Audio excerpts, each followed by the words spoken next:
Man, I wish AD would have had a better game. It seemed like he has a great game. Then the next game he tails off a little bit. But anytime in playoff basketball, you can go in and get a split on the other team's home court. You put yourself in the driver's seat. So, and the Warriors all season long haven't been that great on the road. So, hopefully AD can come back to playing how he's been playing. LeBron is LeBron, and they have that home court out there in LA. So it'll be a much tougher Game 3 for the Golden State Warriors. Marcus, I was talking to Key about this earlier this morning, and I was curious if you've ever met a superstar or played against a superstar that had extreme ends to their game, right? And the volatility was so different that it just bothered you, right? Like one game you would see, like on one end, I think he has a chance to be one of the greatest players game of basketball has ever seen. And then the other end, I'm like, are you like a JaVale McGee? Like, it's like that extreme gap between the two. Like, can't be like, look, the last couple of games. JaVale right? catching shrapnel today. No, like not in a bad way. Not in a bad way, Camby, but you know what I mean, right? Like, just the level of talent and the production you get on the court. So, like, one game he has, last night, 11 points. The game before, 30 points. The game before that, 16 points. The game before that, 12 points. Like, it goes up and down. It's just so volatile. Like, what do you think that is about?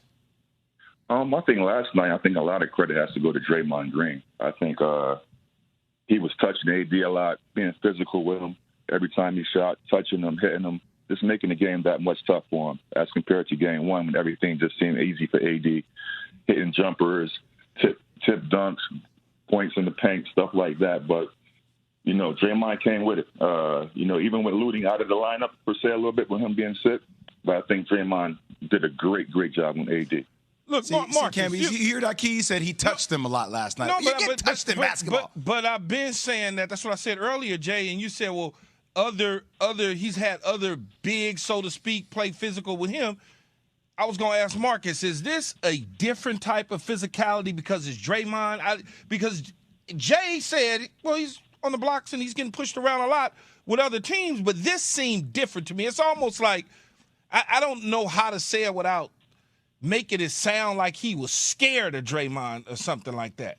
Like what? No, I don't think he was per se scared of Draymond. I think Draymond just brings a type of physicality, and he has that dog in him, and he has that reputation of being physical. So the refs tend to let him get away with a little bit of pushing, a little extra shove here and there, and I think that's what it is. But, I expect AD to come out. He's a professional. He's an all-time great. And when he's playing well, the Lakers seem to take off as a team. Marcus Camby with us right now on KJM. Marcus, so you had a long and very productive career. Like the Knicks thought, I guess you were getting up there or something, but you went and killed it for a long time.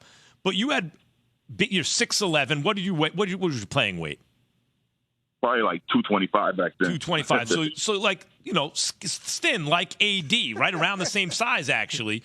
So though you had a long career and a very productive one, you had a hard time staying healthy throughout an entire season. And some guys are built that way. There's, when you're that tall and everything, can you speak to, like, is part of it AD psychologically kind of saving himself or thinking like I gotta be kind of shell shocked from being hurt so often? Can you speak to that at all in your own experience? Well, I know it's kind of tough for AD right now. I mean, every time he goes down to the floor, it's like, oh my gosh, is he going to get up? And I just know from a mental aspect, I know that can probably weigh on the individual and weigh on the player very well. But he's skilled. I'm sure he puts in the work in the off season to make sure that his body is right. But sometimes there's a freak accidents that happen out there, and something you can't avoid. But for him, I know it's tough. I know he wants to be out there. I know he doesn't want to have that label of being street clothes or some of the things that people are saying out there about himself. But like I said, he was coached by Coach Cal, a coach that I know very well, and I think he's going to be very resilient, and I think he's going to finish off the series strong.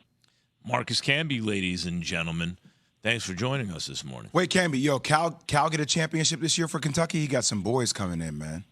I know. I thought we was going to get the guy to transfer from Michigan. I saw Cal the other day at game 2, and it was always good running in Coach Cal. The other night he had 4 guys out there on the court with Bam and Quick and Randall and D Rose. So it's always good seeing Cal. But hopefully this is going to be the year we can turn it around.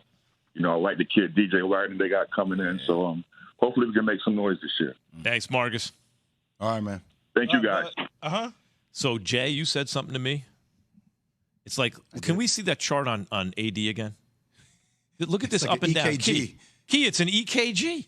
That should be his nickname. AD in the playoffs. It's EKG. an EKG, dog. Like, no. It's up and down. Look, it looks like a heartbeat. Look at this. That's a healthy individual right there. His heart. Leave that man alone. I'm saying it's a healthy heart. If that's your EKG, you're like, I'm in peak shape. That's exactly what a heartbeat's supposed to look like. That's what we're calling him from now on. EKG in the playoffs. For the remains of Antonio McDyess, they gave up Marcus Camby and the pick that turned into Nene Hilario at the time, right? Boy, that was a bad job. But when they got Marcus Camby, they traded a still useful Charles Oakley and got Marcus Camby. And as a result of that trade, the Knicks made it to another finals. And who do we have now? This is why, Jay. Face of UMass basketball, man. Marcus Camby, former NBA 2007 Defensive Player of the Year, is with us now. Good morning. What up, Cam? Good morning, fellas. Good morning, fellas. What do you think about your Knicks, Marcus? The season they're having?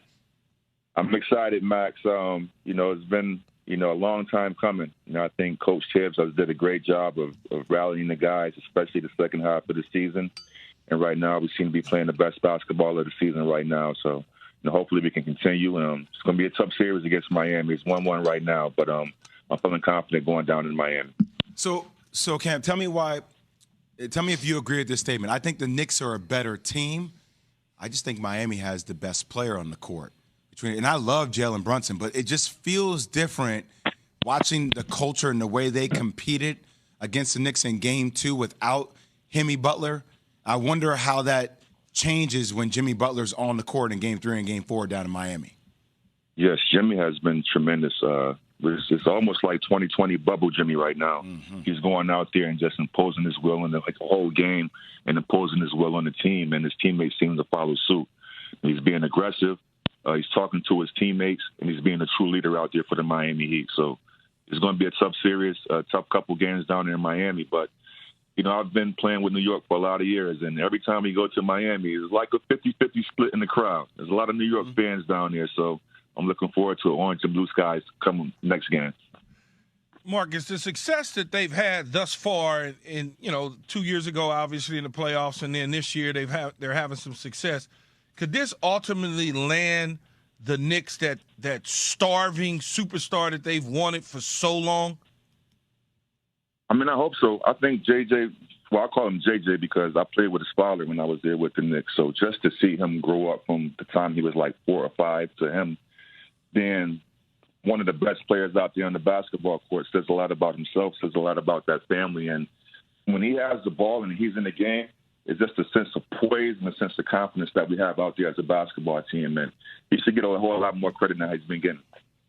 We've been talking to, this is Marcus Camby we got on the air right now, former NBA 2007 Defensive Player of the Year.